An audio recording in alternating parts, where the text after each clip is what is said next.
8 दिवसांपासून सुरू असलेल्या इस्रायल, अमेरिका आणि इराण यांच्यातल्या युद्धाच्या झळा आता सर्वसामान्यांपर्यंत पोहोचल्यात। आखाती देशात सुरू असलेल्या संघर्षामुळे संपूर्ण जगभरात ऊर्जा संकट ओढवू शकतं अशी शक्यता वर्तवली जात होती। त्याचे परिणाम आता भारतात पाहायला मिळत आहेत। युद्धामुळे अनेक आखाती देशांमध्ये गॅसचं उत्पादन थांबवण्यात आलेलं आहे, तर पुरवठा साखळी देखील विस्कळीत झालेली आहे। त्यामुळे देशामध्ये घरगुती स्वयंपाकाचा गॅस आणि व्यावसायिक गॅस महागलाय। घरगुती स्वयंपाकाच्या गॅसमध्ये 60 रुपयांची वाढ झाली आहे आणि स्वयंपाकाचा गॅस आता 916 रुपयांवर पोहोचलाय, तर व्यावसायिक गॅसच्या दरात 114 रुपये इतके वाढलेले आहेत। त्यामुळे व्यावसायिक गॅसची किंमत आता 1899 रुपयांवर गेलेली आहे।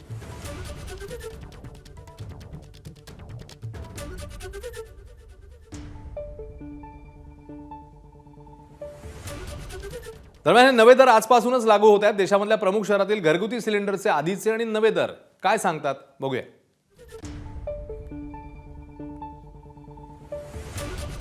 घरगुती गॅस वजन असतं त्याचं सिलेंडरचं 14.2 किलो, जुनी किंमत आहे 856, नवी किंमत 916, 60 रुपये वाढलेली आहे। तर व्यावसायिक गॅस ज्या सिलेंडरचं वजन असतं 19 किलो, जुनी किंमत आहे 1785, नवीन किंमत 1899, त्यामुळे 114 रुपयांची दरवाढ तिकडेही पाहायला मिळते।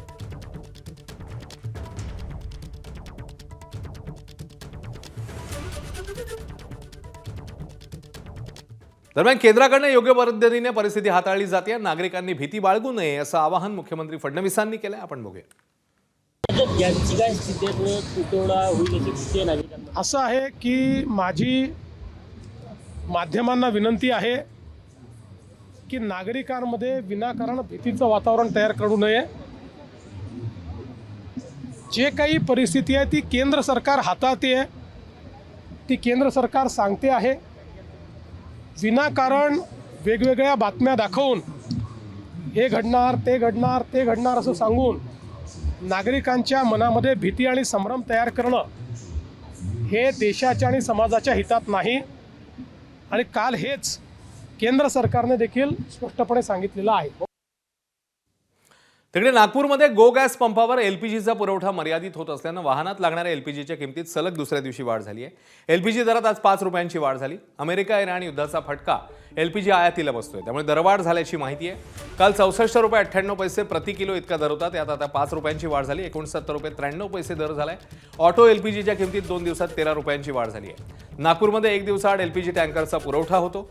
युद्धामुळे किंमत वाढल्याचं मान्य आहे, मात्र सरकारने ऑटो एलपीजीवरील कर कमी करून दिलासा द्यावा अशी मागणी ऑटो रिक्षा चालकांनी केली। तर एलपीजी दरवाढ झाल्यानं प्रवासी वाहतुकीच्या दरात देखील वाढ होणार अशी शक्यता वर्तवण्यात येते। तर युद्धाचा परिणाम आता पेट्रोल, डिझेल आणि डीलरवर देखील होण्याची शक्यता आहे। ॲडव्हान्स पैसे भरा, नंतरच पेट्रोल मिळेल असे मेसेज पुण्यातल्या पेट्रोल डिझेल डीलर्सना तेल कंपन्यांकडून देण्यात आले आहेत। याआधी 8-8 दिवसांचं क्रेडिट पेट्रोल डीलर्सना मिळत होतं, आता ते मिळणार नाही असं कंपन्यांकडून सांगण्यात येत आहे। त्यामुळे पेट्रोल डिझेलच्या पुरवठ्यावर देखील आता याचा परिणाम होऊ शकतो अशी शक्यता वर्तवण्यात येते।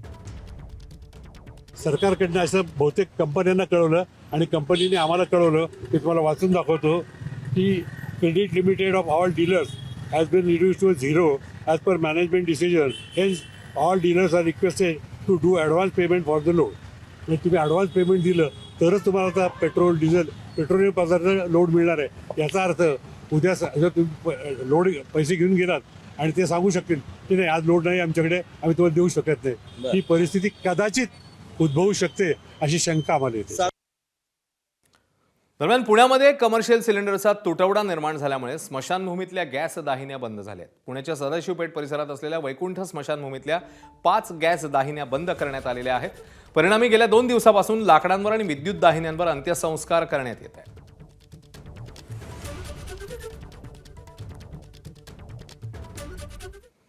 इकडे आखातातल्या युद्धामुळे व्यावसायिक गॅसचा पुरवठा थांबवण्यात आलाय, त्यामुळे पुण्यातल्या हॉटेल चालकांना मोठा फटका बसतोय। यावर तातडीने तोडगा काढावा अशी मागणी पुण्यातल्या हॉटेल चालकांनी केली आहे।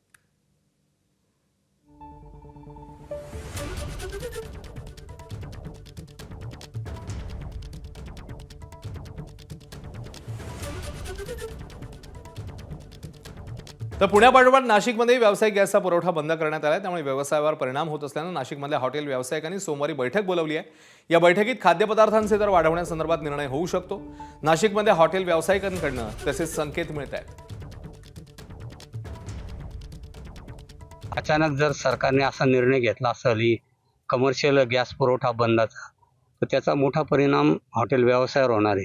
त्याच्यासाठी सरकारने काहीतरी पर्यायी मार्ग उपलब्ध करून द्यावा, यासाठी आम्ही तातडीने ती बैठक बोलवली आहे. गॅसचा पुरवठा बंद केला त्यामुळे तुम्ही खाद्यपदार्थांचे दर वाढवणार, 100% किमती 100% वाढणार. काय कारण?